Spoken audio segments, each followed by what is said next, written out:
Bonjour, Bonjour Romain, comment allez-vous? ça va bien? Est-ce que vous pouvez vous présenter rapidement, s'il vous plaît? Eh bien, je m'appelle Daniel Cerisier, je suis normand et j'habite à Caen. Concrètement, qu'est-ce que vous avez fait dans votre vie? Quel métier avez-vous fait? Quel parcours avez-vous suivi?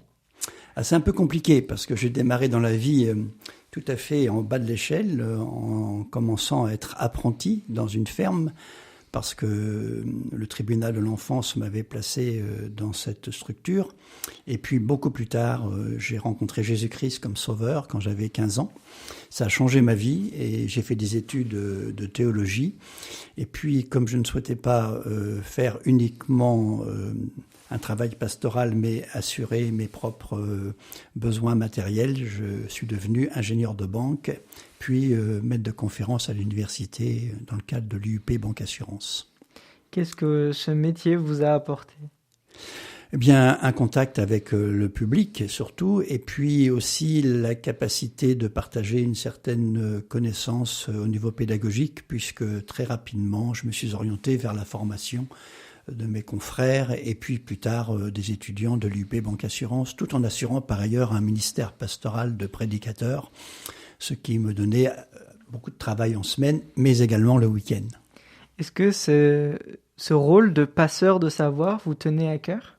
Oui, tout à fait, parce que moi-même, j'ai beaucoup bénéficié de la formation de mes pères, tant dans la vie séculière que dans la vie chrétienne, et je trouve que le fait de partager ce que l'on a reçu, c'est le premier devoir de celui qui a beaucoup reçu. Alors du coup, vous nous avez dit que vous étiez pasteur. Est-ce que vous pouvez nous en dire un peu plus sur votre rôle, ce que vous faites concrètement? Alors, le rôle de pasteur, comme son nom l'indique, c'est un berger. Donc, sa première mission, c'est de prendre soin des âmes, de celles qui sont déjà dans la bergerie et de rechercher celles qui sont encore à l'extérieur, puisque la Bible nous dit que le berger est capable de laisser les 99 brebis qui vont bien pour aller chercher la 100e qui va mal.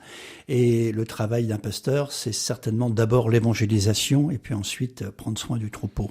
Qu'est-ce qui vous a poussé à prendre cet engagement?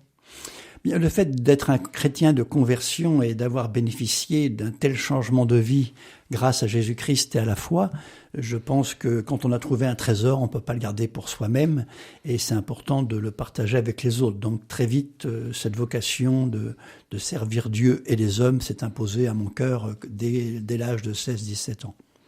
Ça a été un chamboulement dans votre vie, vous l'avez vécu comment? Ah bien évidemment, puisque j'avais quitté l'école à 14 ans, donc je n'avais pas de formation supérieure. J'ai dû reprendre des études à 18 ans. Et c'était beaucoup plus compliqué pour moi que pour mes collègues qui avaient déjà un bac ou un bac plus pour entrer dans une école de théologie protestante évangélique et d'avoir un programme beaucoup plus chargé pour rattraper un certain retard dans certaines matières. Est-ce que durant cette expérience de vie, un événement vous a plus marqué qu'un autre? Bien, l'événement qui m'a le plus marqué, bien sûr, ça a d'abord été ma propre conversion, puisque c'était le commencement de ce changement. Et puis ensuite, bien sûr, comme dans la vie de chacun, il y a les grands événements comme le mariage, la naissance des enfants, et puis bien sûr la réussite professionnelle et notamment la réussite aux examens les plus significatifs. Je pense aux jeunes qui passent le bac en ce moment.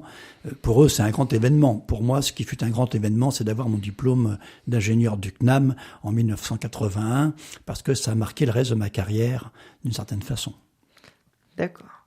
Et du coup, aujourd'hui, nous sommes à RCF, où vous présentez une émission. Est-ce que vous pouvez nous présenter rapidement cette émission? Oui, alors je suis impliqué dans une association qui s'appelle Chrétiens témoins dans le monde et qui a pour vocation de faire témoigner des chrétiens de toute confession chrétienne, catholiques, protestants, évangéliques, orthodoxes, etc., donc dans l'unité des chrétiens. Et le but de cette émission, c'est de donner la parole à des amis qui ont rencontré Jésus, qui ont fait de Jésus-Christ le centre de leur vie et qui aiment parler de cette rencontre et de ce que cela change dans leur existence. Donc cette émission s'appelle En chemin et elle est opérée par Chrétiens témoins dans le monde pour ce qui me concerne dans mon implication ici. Comment avez-vous eu l'idée de cette émission ? Eh bien, au départ, je demandais à RCF s'il voulait bien faire l'annonce de nos rencontres présentielles, de nos rencontres chrétiens témoins dans le monde à Caen. Donc, j'apportais régulièrement l'information sur nos différentes manifestations que RCF voulait bien aimablement relayer sur les ondes. Et un jour, on m'a demandé si je voulais m'impliquer un peu plus dans la radio en participant à des interviews, ce que j'ai volontiers accepté, d'autant plus que maintenant, depuis quelques années, je suis un heureux retraité. Est-ce que vous avez un dernier mot, quelque chose que vous aimeriez nous dire ou un événement à mettre en avant, peu importe, vous avez carte blanche, est-ce que vous voulez nous dire quelque chose ? Eh bien, si je devais conclure cette interview en partageant un message de foi, j'inviterais tous nos auditeurs qui nous écoutent à revenir à la lecture des évangiles, et notamment de l'évangile de Jean, qui est l'évangile de l'amour. Et je crois que dans ces temps difficiles que beaucoup de Français partagent à cause de la pandémie, à cause des événements extérieurs, il est précieux de trouver l'encre de l'âme, et l'encre le plus précieux, c'est certainement la parole de Dieu, la lecture de l'évangile de Jean, avec ce magnifique verset de Jean 3,16 qui nous dit que Dieu a tellement aimé le monde qu'il a donné Jésus-Christ son Fils, afin que quiconque croit en lui ne périsse point, mais ait la vie éternelle. Et ça, c'est le message essentiel de toute la parole de Dieu. Eh bien, merci beaucoup. Je vous en prie, au revoir. RCF.